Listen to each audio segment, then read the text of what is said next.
ಬಂಡೀಪುರದಲ್ಲಿ ರಾತ್ರಿ ವಾಹನಗಳ ಸಂಚಾರಕ್ಕೆ ಸದ್ದಿಲ್ಲದೆ ಸಿದ್ಧತೆಗಳನ್ನು ಕರ್ನಾಟಕ ಸರ್ಕಾರ ಮಾಡಿಕೊಳ್ತಾ ಇದೆಯಾ ಅನ್ನೋ ಪ್ರಶ್ನೆ ಇದೆ. ವಯನಾಡು ಸಂಸದರ ಒತ್ತಡಕ್ಕೆ ಕಾಂಗ್ರೆಸ್ ಸರ್ಕಾರ ಮಣಿತಾ ಹಾಗಾದ್ರೆ ರಾತ್ರಿ ಸಂಚಾರ ವಾಹನ ಸಂಖ್ಯೆ ಹೆಚ್ಚಳ ಮಾಡಬಹುದು ಅಂತ ಪ್ರಪೋಸಲ್ ಅನ್ನ ಇಡಲಾಗ್ತಾ ಇದೆಯಾ? ಸಾರ್ವಜನಿಕ ಸಾರಿಗೆ ಹೆಚ್ಚಳ ಮಾಡಬಹುದು ಅಂತ ಅಫಿಡವಿಟ್ ಅನ್ನ ಸಲ್ಲಿಕೆ ಮಾಡಬೇಕು ಅಂತ ಸಿದ್ಧತೆಯನ್ನು ಮಾಡ್ಕೊಳ್ತಾ ಇದ್ದಾರಂತೆ. ಸರ್ಕಾರ ಒತ್ತಡಕ್ಕೆ ಮಣಿದು ಅಫಿಡವಿಟ್ ಹಾಕುತ್ತಾ ಅನ್ನೋದೇ ಸದ್ಯಕ್ಕಿರುವಂತಹ ಕುತೂಹಲ. ಬಂಡೀಪುರದಲ್ಲಿ ರಾತ್ರಿ ಸಂಚಾರಕ್ಕೆ ವೆಹಿಕಲ್ಸ್ಗೆ ನಿಷೇಧವನ್ನು ಹೇರಲಾಗಿದೆ. 9 ಗಂಟೆಗಳ ತನಕ ಯಾವುದೇ ವಾಹನಗಳು ಹೋಗಬಾರ್ದು ಅನ್ನೋದು ನಿಷೇಧ. 15 ಗಂಟೆ ಸಂಚಾರಕ್ಕೆ ಅವಕಾಶ ಇದೆ. ಉಳಿದ 9 ಗಂಟೆಗಳಿಗೆ ವನ್ಯಜೀವಿಗಳ ಹಿತಾಸಕ್ತಿಯನ್ನು ಕಾಯಬೇಕು ಅಂತ ಹೋರಾಟದ ಭಾಗವಾಗಿ ನಿರ್ಧಾರಗಳನ್ನು ತೆಗೆದುಕೊಳ್ಳಲಾಗಿತ್ತು. ಸುಪ್ರೀಂ ಕೋರ್ಟ್ ಕದ ತಟ್ಟೋ ಕೆಲಸ ಇದರಲ್ಲಾಗಿತ್ತು. ಆಮೇಲೆ ರಾಜ್ಯದಲ್ಲಿರುವಂತಹ ಕೋರ್ಟ್ಗಳ ಕದ ತಟ್ಟುವಂತಹ ಕೆಲಸ ಆಗಿತ್ತು. ಎಲ್ಲ ಕಡೆ ಕೂಡ ನಿಷೇಧ ಕ್ರಮ ಸರಿ ಇದೆ ಅಂತ ಕೋರ್ಟ್ ಚೀಮಾರಿಯನ್ನು ಹಾಕಿತ್ತು. ಯಾರ್ಯಾರು ಅರ್ಜಿಗಳನ್ನು ಹಾಕ್ಕೊಂಡಿದ್ರು ಅವ್ರಿಗೆಲ್ಲ ತುಪುಕ್ ಅಂತ ಉಗ್ದಿತ್ತು. ಯಾಕೆ ಇದು ಇಂಪಾರ್ಟೆಂಟ್ ಆಗುತ್ತೆ ಅಂತ ಹೇಳಿದ್ರೆ ವನ್ಯಜೀವಿಗಳ ಹಿತಾಸಕ್ತಿ. ಕೇರಳದವ್ರ ಮುಂದೆ ಮಂಡಿ ಇರುವಂತಹ ಕೆಲಸ ಯಾಕೆ ನಮ್ಮ ಸರ್ಕಾರ ಮಾಡ್ತಾ ಇದೆಯೋ ಗೊತ್ತಾಗ್ತಾ ಇಲ್ಲ ನಮಗೆ.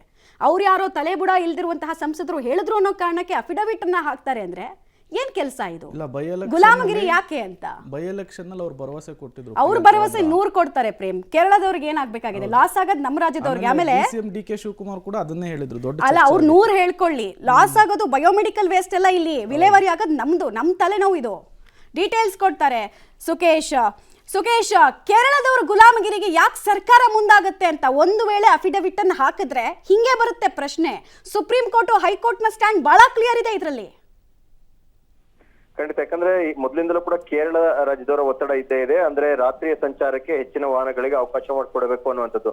ಆದ್ರೆ ಮೊದಲಿಂದಲೂ ಈ ವಿಚಾರದಲ್ಲಿ ಪರಿಸರವಾದಿಗಳು ಸೇರಿದಂತೆ ಸಾಕಷ್ಟು ವಿರೋಧದ ಕಾರಣಕ್ಕಾಗಿ ಸರ್ಕಾರ ದೊಡ್ಡ ಮಟ್ಟದಲ್ಲಿ ಪ್ರತಿಕ್ರಿಯಿಸಿರಲಿಲ್ಲ. ಆದ್ರೆ ಈಗ ಒಂದಷ್ಟು ಒತ್ತಡ ಜಾಸ್ತಿ ಆಗ್ತಾ ಇದೆ ಅನ್ನುವಂತ ಮಾಹಿತಿ ಬರ್ತಾ ಇರುವಂತದ್ದು. ಆ ಕಾರಣಕ್ಕಾಗಿ ಕೆಲವೊಂದು ಕಡೆ ಅಫಿಡವಿಟ್ ಹಾಕ್ಲಿಕ್ಕೆ ಕೂಡ ಸರ್ಕಾರ ಮುಂದಾಗ್ತಾ ಇದೆ. ಕೆಲವೊಂದು ಸಿದ್ಧತೆಗಳನ್ನ ಮಾಡ್ಕೊಳ್ತಿದೆ ಅನ್ನುವಂತ ಮಾಹಿತಿ ಕೂಡ ಬರ್ತಾ ಇರೋದು. ಅಧಿಕಾರಿಗಳಿಂದ ಹೆಚ್ಚಿನ ಮಾಹಿತಿಯನ್ನು ಕೂಡ ಕೇಳಿದ್ರೆ ಅನ್ನುವಂಥದ್ದು ಕೂಡ. ಹಾಗಾಗಿ ಏನಾದ್ರು ಸರ್ಕಾರ ಅಫಿಡವಿಟ್ ಹಾಕ್ಲಿಕ್ಕೆ ಮುಂದಾದ್ರೆ ಸಹಜವಾಗಿ ಇದುವರೆಗಿನ ರಾತ್ರಿ ಸಂಚಾರದ ನಿಷೇಧ ಏನಿತ್ತು ಅಥವಾ ಒಂದು ಲಿಮಿಟೆಡ್ ವೆಹಿಕಲ್ ಇತ್ತು ಅದನ್ನ ಹೆಚ್ಚುವರಿ ಮಾಡಬೇಕು ಅನ್ನುವಂಥ. ಈಗಿರುವ ಬಸ್ಸುಗಳ ಸಂಖ್ಯೆಯನ್ನು ಹೆಚ್ಚುವರಿ ಮಾಡಿದ್ರು ಕೂಡ ಒಂದು ರೀತಿಯಲ್ಲಿ ಅಪಾಯವನ್ನ ಹೇಳ್ಕೊಂಡಂತೆ. ಯಾಕಂದ್ರೆ ಸೂಕ್ಷ್ಮವಾದ ಪ್ರದೇಶ ಮತ್ತು ಹೆಚ್ಚು ವನ್ಯಜೀವಿಗಳು ಓಡಾಡುವಂತ ಪ್ರದೇಶ ಕೂಡ ಹೌದು ಅನ್ನುವಂಥದ್ದು. ಆದ್ರೂ ಕೂಡ ಎಲ್ಲ ಸರ್ಕಾರ ಮುಂದಾಗುತ್ತಾ ಯಾಕೆ ತಲೆಬಾಗ್ಲಿಕ್ಕೆ ಮುಂದಾಗಿದೆ, ಯಾರ ಒತ್ತಡ ಅನ್ನುವಂಥ ಪ್ರಶ್ನೆ ಕೂಡ ಇರುವಂತದ್ದು. ಮಮತಾ. ರೈಟ್, ಧನ್ಯವಾದ ಸುಕೇಶ್ ತಮ್ಮೆಲ್ಲ ಮಾಹಿತಿಗಾಗಿ.